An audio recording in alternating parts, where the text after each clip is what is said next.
Hi guys, এটা নতুন ভিডিঅ'লৈ স্বাগতম। এতিয়া প্ৰায় টাইম 7:30 বাজি পাৰ হৈছে আৰু আমাৰ গোলাঘাট জিলা হাউতলী ইছলামপট্টিৰ পৰা 5জন যুৱক সোণাপুৰলৈ পদযাত্ৰা কৰি আছে।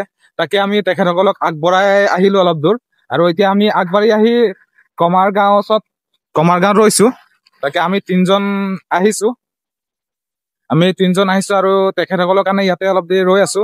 তেখেতসকল সেইফালৰ পৰা আহি আছে, আমি অলপ দেৰি ইয়াতে ৰৈ আছো। তেখেতসকল এতিয়া আহি পালে।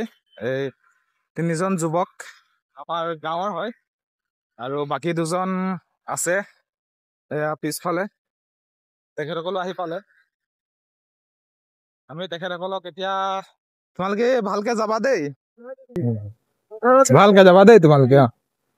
এতিয়া আমি ইয়াতে আৰু ইমানখিনিতে তেওঁলোকক আগবঢ়ালো আৰু তেওঁলোক ভালকে যাওক যাতে। ভিডিঅ'টো পাৰিলে শ্বেয়াৰ কৰি দিব। আজিলৈ ইয়াতে সমাপ্ত কৰিছো।